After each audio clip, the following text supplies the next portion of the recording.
घूम रहा हूँ। आज मेरी 9वीं ऐसी जनता दरबार की मीटिंग थी और उसमें कई सारे विषय आए थे।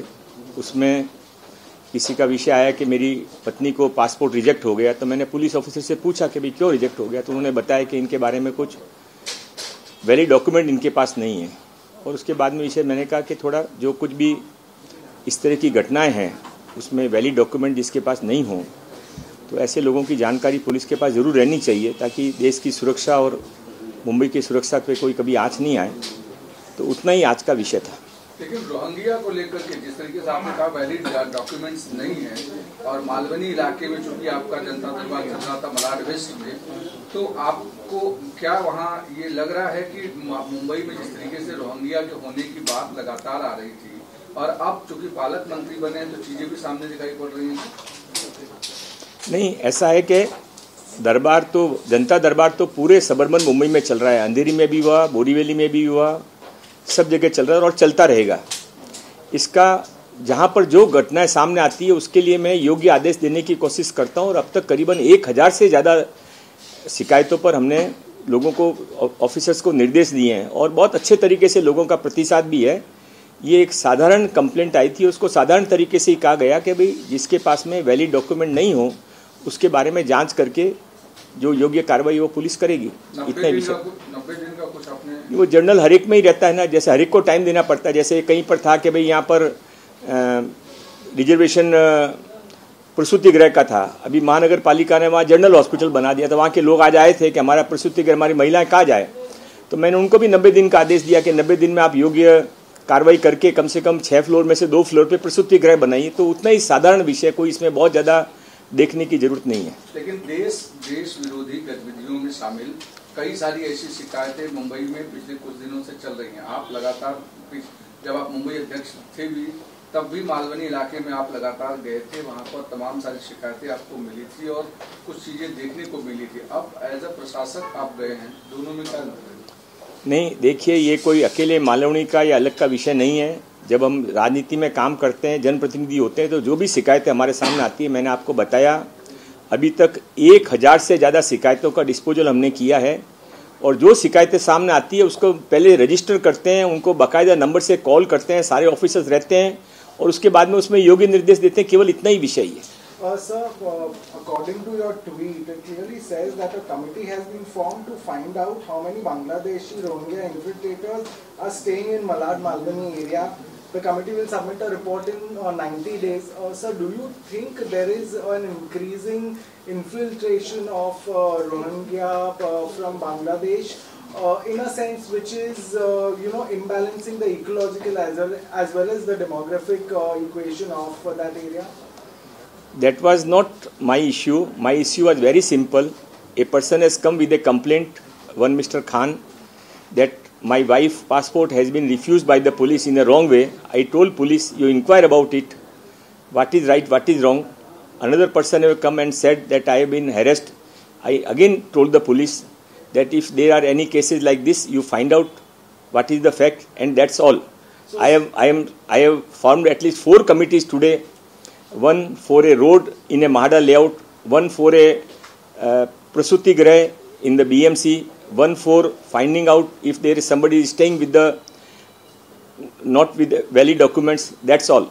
So do you think that problem could exist, that there are people who are staying, who are probably not Indians and staying with no documentation in India, and these could be infiltration traitors from other countries, and for us it's Bangladesh? No, certainly it is a law of the land that everybody has to stay with a valid document, not only in India, all over the world.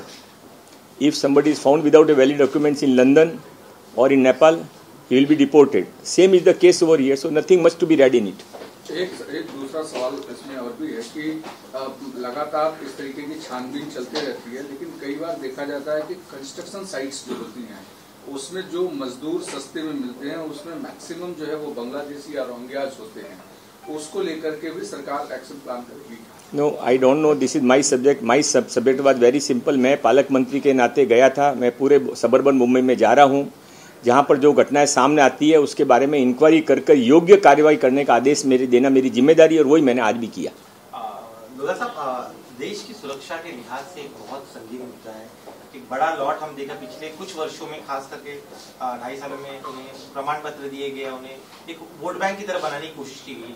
ये जो समिति गठित की किस तरह से काम करेगी उस पर नहीं, मैं न मुझे कोई जानकारी है कि वोट बैंक में इस पर कमेंट करना चाहता हूँ, न कोई समिति। जैसा आप समझिए एक पर्टिकुलर केस आया, उस केस के बारे में जैसा मैंने पहले भी बताया, अलग अलग हर जनता दरबार में कम से कम 7-8 समितियां अलग अलग लोगों को, ऑफिसर्स को, जहाँ एक ऑफिसर का काम नहीं होता है वहाँ 2-3 लोग होते हैं, वहाँ समिति बनानी पड़ती है।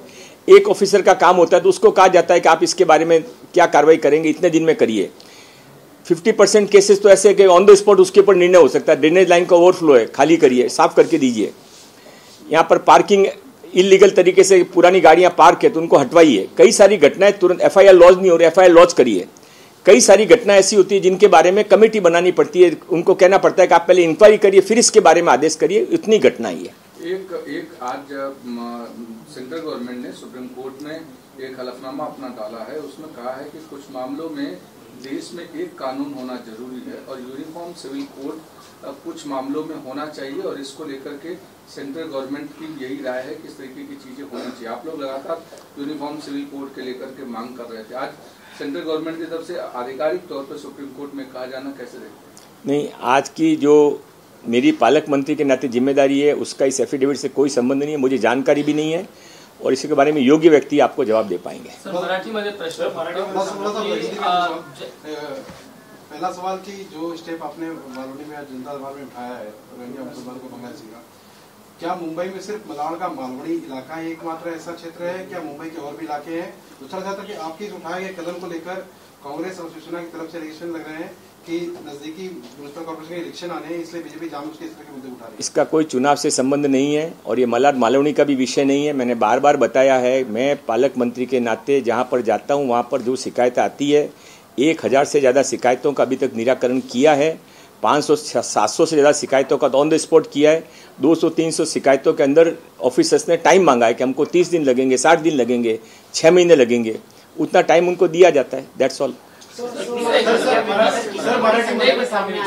सर, असा प्रश्न आहे की अनेकदा तुम्ही तुमच्या भाषणातून सुद्धा रोहिंग्या मुसलमान हे इलिगल पद्धतीने राहतात, बांगलादेशी मुसलमान इलिगल पद्धतीने राहतात, त्यांना काढले गेले पाहिजे तुम्ही स्वतः खूप आक्रमक राहिलेला आहात। आता हा मुद्दा तुमच्या समोर आहे, तुम्ही पालकमंत्री आहात, कसा हा मुद्दा पुढे घेऊन जाणार, तडीच घेऊन जाणार? कोणी असेल त्यांच्याकडे जे व्हॅलिड पेपर नसेल तर हा सरकारची जिम्मेदारी आहे की त्यावर योग्य कारवाई केली पाहिजे। आज पालकमंत्रीचे नाते माझे 10वा जनता दरबार होता, ते मलाडमध्ये होता। तिथे कोणी आला की माझी बायकोला पासपोर्टचा ॲप्लिकेशन रिजेक्ट केला आहे, ते चुकीच्या पद्धतीने केला आहे। मी तिथले जे सिनियर इन्स्पेक्टर होतो त्याने विचारला की काय मॅटर आहे, त्याने सांगितलं की मी पूर्ण बघत घेतो। नंतर कोणी आला की हा मुद्दा उचलला, म्हणून मी सांगितला की त्याचे मुद्दे बार बार येत आहेत, तर तुम्ही एक 2-3 लोक ऑफिसर्स मिळून जे काही रिलिव्हंट ऑफिसर त्याने विचार करा आणि त्यामध्ये काय करू शकता ते सांगा। हा दॅट्स ऑल, हाच मुद्दा होता।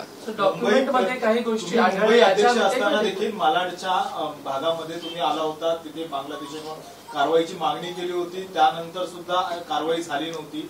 आता तुम्ही पालकमंत्री म्हणून आहात, किती तुम्हाला बांग्लादेशी सापडले, काही पोलिसांकडून आकडेवारी आली आहे का? हा माझा विषय नाही आहे। हा बांगलादेशी, रोहिंग्या किंवा कोणता विषय, ज्यांच्याकडे व्हॅलिड पेपर नाही आहे ते देशची सुरक्षा से जोडून आपल्याला समजला पाहिजे। त्यासाठी एक मॅटर माझ्यासमोर कंप्लेंट आला होता, त्यासाठी मी योग्य इन्स्ट्रक्शन दिला। गृह विभागाला तुम्ही या सगळ्या संदर्भात काही पत्र देणार काय? तुमच्याकडे विषय आला होता त्यासाठी? असा मी परत सांगतो की हे विषय जो काही कंप्लेंट आला होता त्या कंप्लेंट पुरता लिमिट होता ना, ते कंप्लेंट पुरता ते आपली रिपोर्ट देईल। So sir, so you are trying to say there was only one person that came to light who Yes. did not have valid Yes, documentation, yes. based on which now you've set up a committee which will No, investigate it is this entire not. It has been said for that only कि वहाँ पर जो इस तरह की complaint आ रही है उसके कंप्लेंट के बारे में 2-3 कंप्लेंट्स आई थी, उस कंप्लेंट्स के बारे में वो इंक्वायरी करें। That's all. क्या मुंबई पुलिस से डेटा कलेक्ट करने की कोशिश करेंगे? नहीं, ये मेरा विषय नहीं है। मेरा विषय पालक मंत्री के नाते जितना मेरा विषय था उतना मुझे किया। धन्यवाद, थैंक यू।